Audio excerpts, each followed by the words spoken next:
बोलिए सदगुरुदेव की, संत समाज की, भक्त समाज की। शाही बंदी साहेब। बहुत दुख दुख दुख की खानी, तब बची हो जब रामह जानी। रामह जान युक्ति जो चलई, युक्ति उते फंदा नहीं परई। युक्ति युक्ति चला संसारा, निश्चय कहा न मानो हमारा। और भी इसमें है, बहुत दुख दुख दुख की खानी। साहब इशारा करते हैं कि दुख बहुत है जीवन में, दुख की खानी है। खानी ढेर, या जहाँ से निकलता हो, जैसे कोयला जहाँ से निकलता हो उसे खानी कहा जाता है। ढेर खदान, हाँ, तो ढेर खानी उसे कह सकते हैं। तो वहाँ से वो निकलता है। ऐसे ही ये जीवन ही, ये शरीर ही ऐसा है, यहाँ से दुख ही तो निकलता है। हर क्षण दुख का अनुभव होता है। सावधान न रहो तो हर समय उलझने का चांस मिलेगा आपको। ये तो गुरु संतों की कृपा है, आशीर्वाद है, युक्ति है, उनका ज्ञान काम कर रहा है जो अपने को बचा ले जाते हैं। दुनिया में अगर थाली सामने आई, अगर नमक ज्यादा हो गया तो थाली फेंक दिया जाता है। लोग थाली फेंक देते हैं, गाली दे देते हैं, मारने लग जाते हैं, काका बोल जाते हैं, क्योंकि सावधानी नहीं है। उनके पास संतों का ज्ञान नहीं है, सहनशीलता नहीं है, बहुत कमी है। कहीं ना कहीं वो कमी हम में भी है, क्योंकि आक्रोश आ जाता है, कुछ न कुछ मन में भाव आ जाते हैं, कुभाव आ जाते हैं, बदले की भावना आ जाती है, मौन हो जाते हैं, बोलना पसंद नहीं करते हैं। किसी ने कुछ काम बता दिया तो मौन हो गए, किए भी नहीं और बोलना ही बंद कर दिए। तो अगला व्यक्ति सोचता है कि अब इसको क्या बताएं, क्योंकि बोलता ही नहीं है। जब बोलता ही नहीं है तो ज्यादा काम बताएंगे तो नाराज भी हो जाएगा।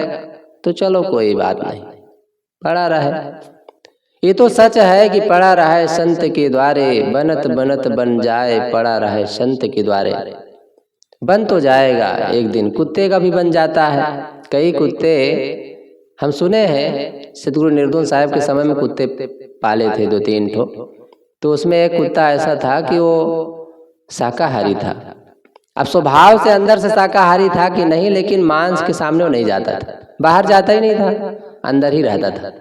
अब अगर साहब उसको डांट दे, चल बैठ इधर बैठ, कहीं जाना नहीं, तो नहीं जाता था।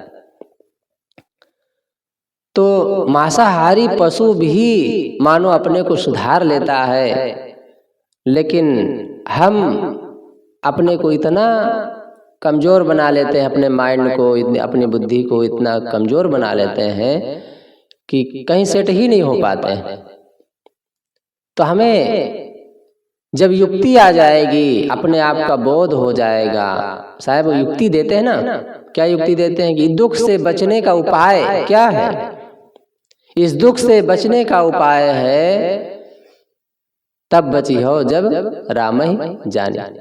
जब राम को जानोगे, देखो जानने की बात साहब कहते हैं, मानने की बात नहीं कहते हैं। मान लो किसी ने कहा दिया कि राम भगवान को मानो सब ठीक हो जाएगा। अब भाई मान ले तो मानो तो देव, नहीं पत्थर तो आबे करे। बहुत सारे उदाहरण लोग देते हैं। मान लो तो देवता है, न मानो तो पत्थर है। अरे भाई कैसे मान ले कि देवता है। अरे चींटी को एक बार कहते कि मानो तो देव, नहीं चींटी तो आबे करे, तो माना जा सकता था, क्योंकि उसके अंदर देवतापन है, देव है, वो सार सार की पहचान रखती है। चींटी है, बहुत मनुष्य जैसा नहीं सोच सकती, मनुष्य की योग्यता उसमें नहीं है, लेकिन वो जीव तो है, वो सार असार की पहचान तो रखती है, चेतना तो उसमें भी है। रास्ते में पानी डाल दो तो बगल होकर के निकल जाती है, कुछ आड़ कर दो तो वहां से हट करके दूसरी तरफ चली जाती है, तो इतना पहचान तो है। आग लगा दो तो वहां से भाग भाग के बाहर चली जाती है। तो वहां तो देवता माना जा सकता है, प्राणी मात्र देवता है ऐसा कहा जाता है। सबके प्रति अच्छा व्यवहार करो, मानो यही पूजा है। सदगुरु कबीर तो बड़ी सरल भाषा में कहते हैं, करो जो कुछ करो सो पूजा। संतोष सहज समाधि भली, जहाँ जहाँ डोलो सो परिक्रमा, जो कुछ करो सो पूजा। आँख न मूंदूं कान न रूंधूं, काया कष्ट न धारूं, खुले नयन हंसी हंस पहचानो, सुंदर रूप निहारूं। और भी लंबा पद है। तो कहने का भाव है कि यहाँ प्रेम से सहज, ऐसा नहीं कि आप आंख मूंद करके ध्यान न करें, चिंतन न करें, मनन न करें, लेकिन ध्यान का मतलब होता है व्यवहार की पवित्रता और अंदर से निर्मलता। हम अंदर से सुकून का अनुभव करें, सुख शांति का अनुभव करें, और बाहर हमारा व्यवहार पवित्र हो। पवित्रता, व्यवहार पवित्र होने का मतलब है कि सब में आपस में एक दूसरे का प्रेम बना हो, खुशियां हो, एक दूसरे के लिए हमदर्दी हो, दया हो, करुणा हो, प्यार हो, स्नेह हो, छोटे बड़े की मर्यादा हो। ये व्यवहार है। व्यवहार में हालांकि अध्यात्म में देखा जाए तो कोई छोटा बड़ा नहीं है, लेकिन व्यवहार में छोटा बड़ा होता है। एक दूसरे के लोग सम्मान करते हैं तो खुशियां मिलती है। एक छोटा बच्चा माँ बाप के सामने झुक जाता है तो उनको खुशी मिलती है, और एक माँ बाप का आशीर्वाद हाथ अगर बच्चे के सिर में चला जाता है तो उनको खुशी मिलती है। अपने अनुसार, अपनी मर्यादा के अनुसार जब हम हाथ बढ़ाते हैं, कदम बढ़ाते हैं, तो एक दूसरे को खुशियां मिलती है। और इसमें लगभग साधना भी बनता है, क्योंकि जैसे हम प्रेम से, खुशी से, प्रसन्नता से, उत्साह पूर्वक रहते हैं तो साधना में भी मन लगता है। अब अध्ययन करेंगे, मनन करेंगे तो उसमें यादगिरी बनी रहेगी और याद करने मन लगेगा, जहाँ बैठेंगे स्थिर रहेंगे। अगर व्यवहार में पवित्रता नहीं है, व्यवहार में कमी है, तो उदासी रहेगी, पढ़ने में मन नहीं लगेगा, स्थिरता नहीं आएगी। शांति फिर कहाँ से मिलेगी? शांति का अनुभव कैसे मिलेगा? साहब कहते हैं कि अगर हम इस दुख से, इस उलझन से, इस पीड़ा से मुक्त होना चाहते हैं तो राम को जानो, तब बची हो जब राम ही जाने। राम को जानो। राम क्या चीज है? जो हर प्राणी में रमा है उसे ही राम कहा जाता है, और असली राम आप स्वयं हैं। वो धनुष बाण वाले राम रहे होंगे कभी, अपने कर्मों के अनुसार जीवन जिए, और आज उनका दुनिया में नाम है, पूजा हो रही है। ऐसे ही अगर हम अपने जीवन को समझें, अपने राम को समझें, अपने वास्तविक जीवन को समझें, वास्तविक जीवन हमारा क्या है? ये बाहरी जो दिखाई दे रहा है, हाड़ चाम का शरीर, चेहरा, धन पद वैभव, लोक सम्मान, ये जीवन नहीं है। ये तो बाहरी है, दिखावा है, थोड़े दिन के लिए है। देखो अभी कल संग्रह में एक बूढ़े भगत जी का शरीर छूट गया, क्षण मात्र में हार्ट अटैक आया और खत्म कहानी, शून्य हो गया। ले गए डॉक्टर के पास, चेक किए तो डॉक्टर ने जवाब दे दिया कि भाई इसमें कुछ नहीं है, ले जाओ। कब क्या होता है कौन जानता है?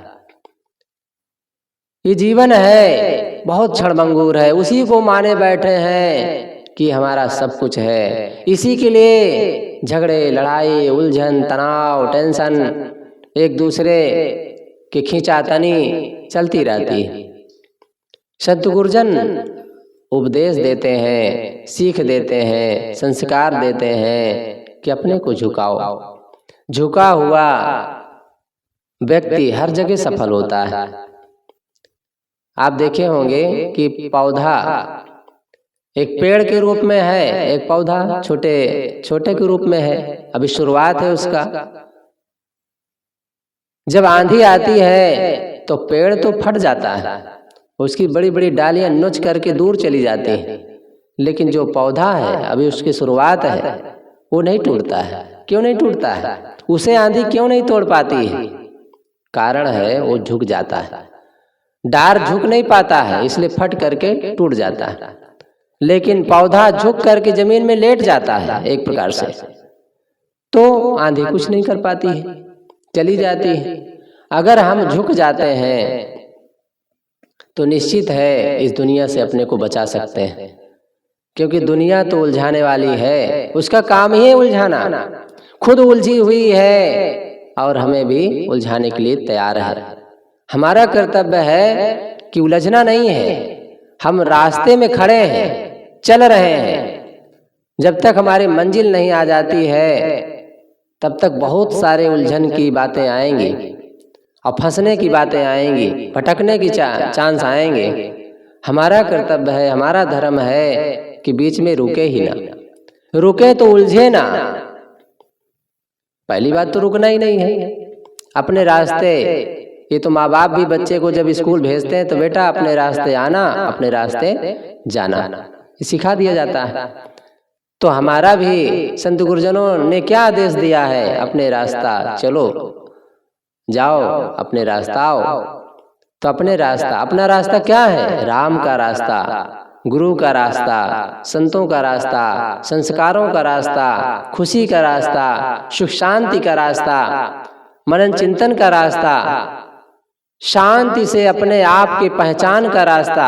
हमारा रास्ता ये है। और अंतिम है अपने आत्म की स्थिरता, शांति, शांति। उस तक पहुंचने के लिए हमें राम को समझना होगा, वास्तविकता को समझना होगा।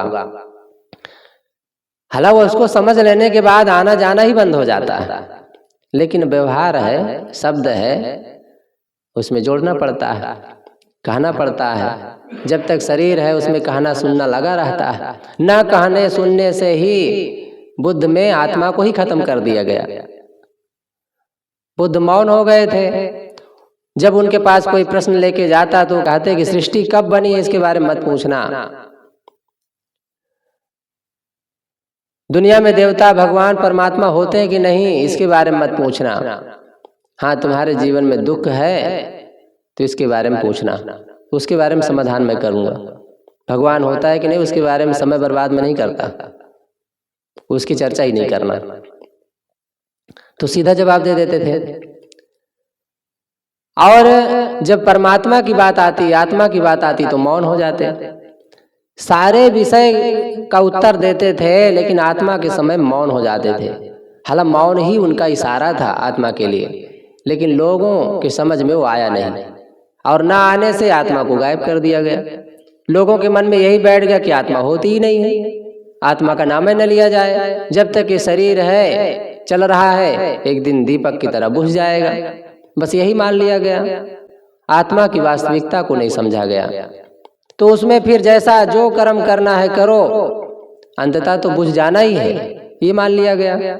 लेकिन ये बात नहीं, सच्चाई ये है कि आप बुझते नहीं है। फिर बुझता क्या है? इस शरीर जो आपको मिला है बीच में वो बुझता है, वो खत्म होता है, वो नष्ट होता है। ये शरीर बचपना देखो मिट गया, आप तो नहीं मिटे, आप तो बचपन में भी थे, जवानी मिट गई,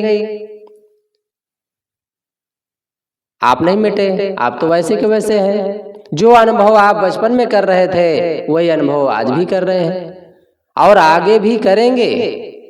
और आप अनुभव कर रहे हैं इसका मतलब पहले भी थे, आप जन्म के पहले थे, क्योंकि ना होते तो कहां से आ जाते। जो चीज दुनिया में नहीं है वो आएगी कहां से? जो होती है वही सामने आती है। तो आत्मा ना होती तो कहां से आ जाती? तो इसका हमें ख्याल रखना है कि आप पहले भी थे, आज भी है और आगे भी रहेंगे। वही राम है, उसी की याद शायद दिलाते हैं कि तब बची हो जब राम ही जानी। उस राम को यदि हम जान लेंगे, पहचान लेंगे, परख लेंगे और उसमें ठहरने का प्रयास करेंगे, अभ्यास करेंगे, और तो अपने आप अनुभव होगा आपको। उसी के लिए फिर आज साहब और आगे बताते, राम ही जान युक्ति जो चलई, युक्ति उते फंदा नहीं परई। बड़े सरल शब्दों में साहब कहते हैं राम को जान तो लो, जानना तो बहुत जरूरी है, बिना जाने काम नहीं बनने वाला है, लेकिन जानने के बाद युक्ति पूर्वक चलो, विवेक पूर्वक चलो।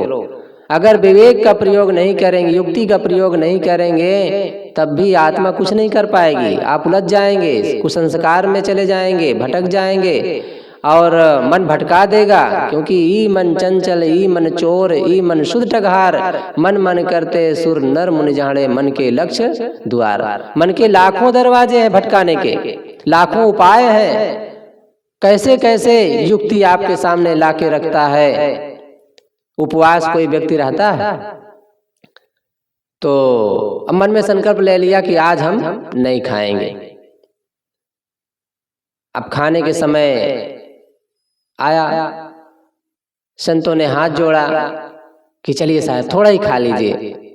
अब मन समझाने लगा, अरे आज खा लो, कल नहीं खाना। बड़ा युक्ति से, प्रेम से, प्यार से समझाता है, आज खा लो, क्या रखा है। अच्छा साहब बैठ, रसगुल्ला खा लो, पानी पी लो थोड़ा खाए के। तो मन कहेगा हाँ सही बात है, थोड़ा खा लेते हैं, क्या करना है, कल नहीं खाएंगे। कल पर टाल देता है, अपने संकल्प को कल पर टाल देता है, अपने युक्ति को, अपने विवेक को कल पर टाल देता है और वर्तमान में ठगा जाता है, धोखा खा जाता है। और खाने के बाद फिर सोचता है क्या बताएं, कोई मतलब नहीं निकला, घाटी के आगे माटी। जैसे जीव के अंदर गई बस वैसे के वैसे, कुछ सुख नहीं लगा, कुछ संतोष नहीं लगा, बल्कि दुख में फंस गए, उलझ गए, अपने संकल्प से हार बैठे, अपने संकल्प को तोड़ दिए। और ये संकल्प टूटते टूटते टूटते टूटते न जाने कहां से कहां हम पहुंच जाते हैं। अपने संकल्प को, एक संकल्प मजबूत हुआ तो दूसरा संकल्प भी मजबूत होगा। थोड़े थोड़े खाए मरे न मोटाए, गुरुजी कहा करते थे। थोड़ा थोड़ा खाओ, माने थोड़ा थोड़ा अपने जीवन को हम बदलेंगे, थोड़ा थोड़ा अपने जीवन में युक्ति पूर्वक चलेंगे तो निश्चित है एक दिन राम तक पहुंच जाएंगे। राम तक पहुंचने का मतलब है उसमें स्थित हो जाएंगे, उसमें बिल्कुल ठहर जाएंगे। तो युक्ति युक्ति चला संसारा, निश्चय कहा न मानो हमारा। लेकिन लोग अहंकार पूर्वक बोलते हैं, महाराज क्या बात करते हैं, हम राम को नहीं जानते हैं। एक बार एक संत से साहब जी ने कहा कि थोड़ा सफाई से रहा करो, टकसार का ख्याल रखा करो। तो गुस्सा गए, टकसार मुझे आता ही नहीं, इतने दिन का साधु हो गए, टकसार बनता ही नहीं, टकसार आता ही नहीं। तब गुरुजी थोड़ा ठेठ भाषा में समझाए कि भाई तुम कहते हो हम टकसार, मालूम है हमें टकसार के बारे में जानकारी है, लेकिन झोला जमीन में रहता है, ऊपर रख लेते हो, अपने बिस्तर में रख लेते हो और जहां तहां बैठ जाते हो। कोई अपने साधु का, अपने सिस्टम का, अपने टकसार का कहाँ ख्याल रहता है। और कहते हम टकसार जानते हैं। तो जान लेना अलग है, लेकिन प्रयोग भी तो करना हो चाहिए। अगर हम टकसार को प्रयोग ही नहीं करते तो क्या मतलब है।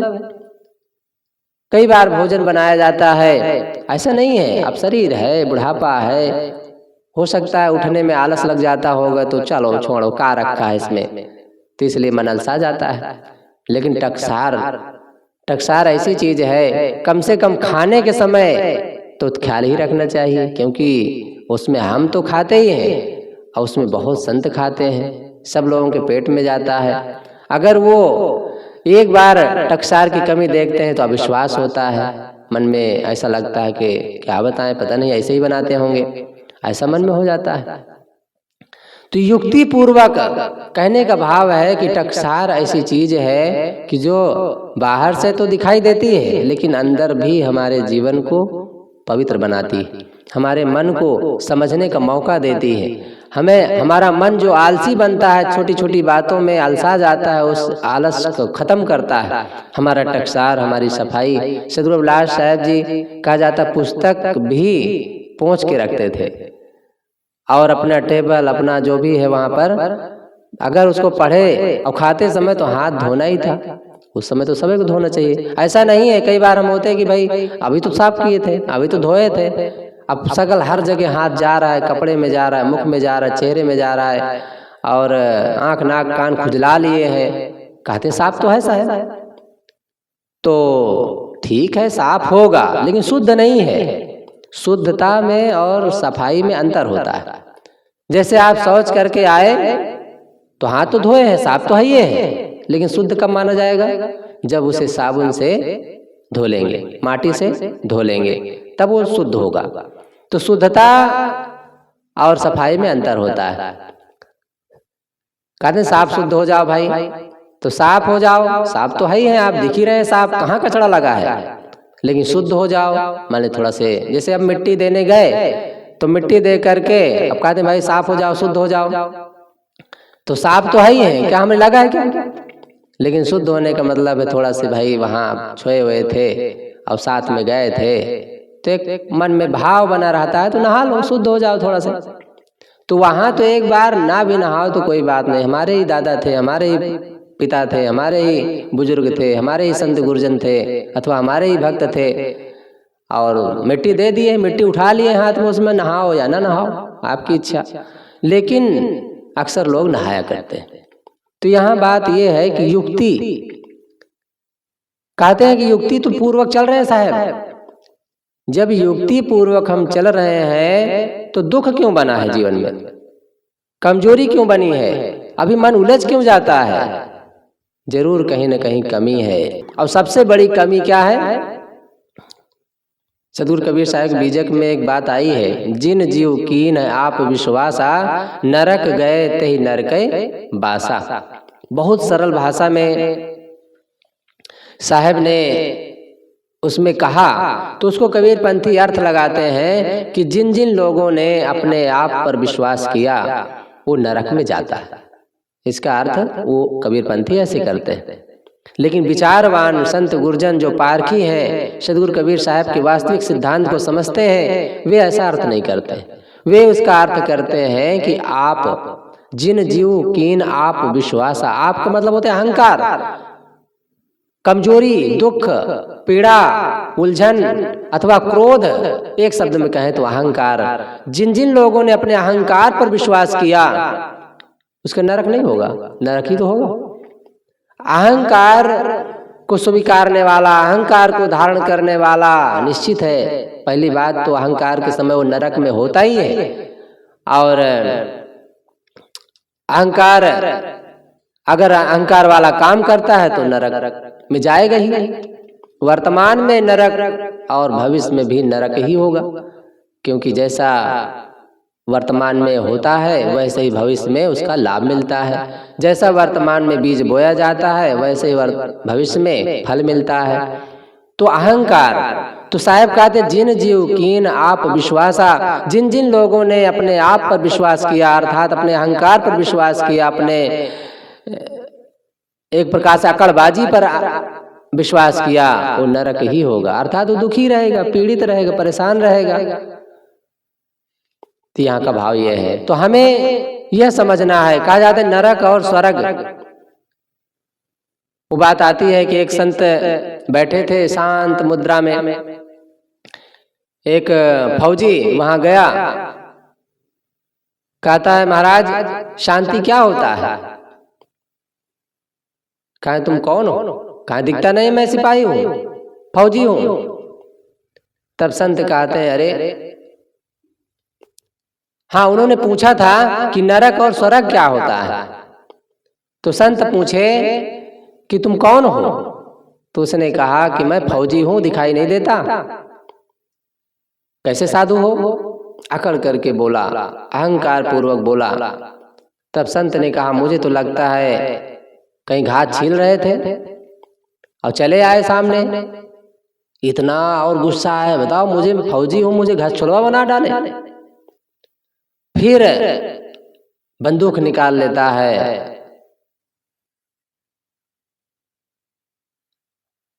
अरे तुम्हारे पास बंदूक भी है, इसमें गोली वोली है कि नहीं? तब तो और बिल्कुल उसका आसमान में चढ़ गया गुस्सा, क्रोध, अहंकार। ऐसा लगा कि बिल्कुल मार देगा। जैसे ऐसे लगा तो संत ने कहा कि बेटा यही नरक है, बेटा यही नरक है। तब उसका थोड़ा से बदला मन, अहंकार उसका ठंडा हुआ, क्रोध शीतल हुआ, बदल करके शांति का अनुभव हुआ और झुक गया, चरण में गिर पड़ा। महाराज मुझसे भूल हो गई, मुझे तो मैं क्या कर बैठता अभी। कहा बस बेटा यही स्वर्ग है। स्वर्ग और नरक की पहचान क्या है?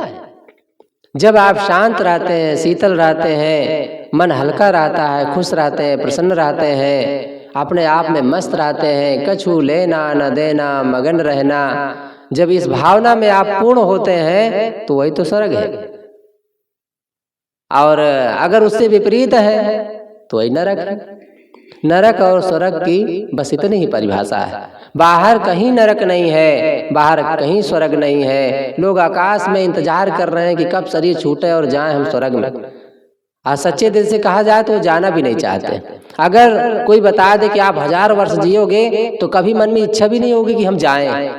अगर स्वर्ग से कोई कहा जाता है, विष्णु भगवान के पास नारद जी जाते हैं और क्रोधित हो जाते हैं कि क्या कैसे भगवान हैं आप, बताइए, इतना स्वर्ग खाली है, धरती पर सब तपस्या कर रहे हैं स्वर्ग पर आने के लिए, और आप हैं कि किसी को बुलाते ही नहीं हैं। स्वर्ग खाली पड़ा है, आखिर आएंगे यहाँ पर लोग रहेंगे, कितना अच्छा उनको अच्छा अनुभव होगा। कहाँ? अरे भाई नाराज मत हो, जब कोई आए तब तो स्वर्ग तो खाली रहेगा ही, जब कोई आने नहीं चाहता है कहाँ ऐसे कैसे हो सकता है? सब तपस्या कर रहे हैं स्वर्ग में आने के लिए और आप कहते कोई आता ही नहीं है। कहाँ नहीं भाई, कोई नहीं आना चाहता है। अच्छा जाओ पता करके आओ और किसी को बुला लाओ, कोई आना चाहे तो। सबसे नीचे आए, जब धरती पर आए नारद जी तो सबसे पहला प्राणी उनको सूअर मिला। सूअर के पास जाते हैं, इधर आ। भाग के सूअर निकल कर कीचड़ में लौट रहा था, गया दौड़ करके, बताइए महाराज। तब कहा, अरे चल तुरंत स्वर्ग चलना है, भगवान का आदेश है और वहां पर बुलावा है। स्वर्ग में कितना बढ़िया रहता है, तुम यहाँ नाली में पड़े हो। कहा वहाँ क्या क्या होता है, कैसे होता है, वहां जाऊंगा तो क्या लाभ मिलेगा मुझे।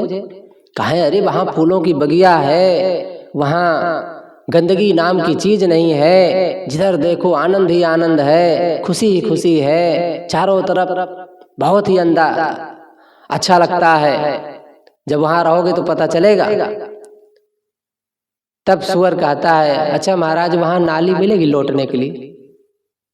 कहाँ बेवकूफ, वहां नाली कहाँ रहेगी। कहाँ? तब तो महाराज आप जाओ, अपना स्वर्ग धरे रहो, हमारी नाली बढ़िया है। कूद करके फिर सुसुआने लगा बढ़िया नाली में। अब सूअर के लिए नाली जैसा स्वर्ग और कहाँ मिलेगा। तो मैं कह रहा था कि ऊपर स्वर्ग होता ही नहीं, धरती में ही स्वर्ग है। अन्न खाने मानो नरक का जीवन है और मनुष्य जीवन स्वर्ग का जीवन है। और गहराई से देखें तो मन की गंदगी ही नरक है और मन की अच्छाई ही स्वर्ग है। शांत शीतल मन अगर है तो मानो स्वर्ग है। स्व कहते हैं खुद को, ग माने गमन, खुद में गमन करने वाला मानो स्वर्ग में जीता है, स्वर्ग का अनुभव करता है, खुशी का अनुभव करता है। सद्गुरु कहते हैं कि बहुत दुख दुख की खानी, तब बची हो जब राम ही जानी। राम ही जान युक्ति जो चलई, युक्ति उते फंदा नहीं पड़ई। जो युक्ति पूर्वक चलता है उसे कोई बंधन नहीं है, कोई बांध नहीं सकता है। कौन माई का लाल है जो बांध दे। अगर हम अपने जीवन को, एक वो शब्द आता है ना, कर्म हमारा अच्छा है तो किस्मत हमारी दासी है, धर्म हमारा अच्छा है तो घर में मथुरा काशी है। कर्म धर्म दोनों अच्छे तो जीवन बने अविनाशी है, कर्म धर्म दोनों बिगड़े तो गले में अम की फांसी है। किसी कवि ने कितना सुंदर भाव देकर कि भाई कर्म अगर हमारा बिगड़ा है तो कोई हमें नरक जाने से रोक नहीं सकता, और कर्म हमारा अच्छा है तो कोई हमें बांध नहीं सकता है। तो युक्ति पूर्वक अगर चलेंगे तो निश्चित है कोई बंधन नहीं होगा। लेकिन युक्ति का अहंकार भी ना आए, युक्ति पूर्वक चलते हैं महाराज, सब कुछ हमको पता है, जो आप बात बता रहे हैं सब हमको मालूम है। ठीक है, मालूम तो सबको है, प्रयोग होना चाहिए। प्रयोग सब करते नहीं है इसलिए दुख रहता है। तो साहब संत गुरुजन जो हमें बात देते हैं, सिखाते हैं, संत गुरुजनों का उदाहरण देते हैं, महापुरुषों का उदाहरण देते हैं, वो हमारे जीवन को बदलने के लिए, हमारे जीवन को अच्छा बनाने के लिए, और ख़ास बात है शांति का अनुभव करने के लिए। तो यहाँ पर कुछ बातें शुरू किया, कुछ कहने का प्रयास किया, यहीं पर अपनी वाणी को विराम देता हूँ। बोलिए सद्गुरुदेव की, संत समाज की, भक्त समाज की, साहेब बंदगी साहेब बंदगी।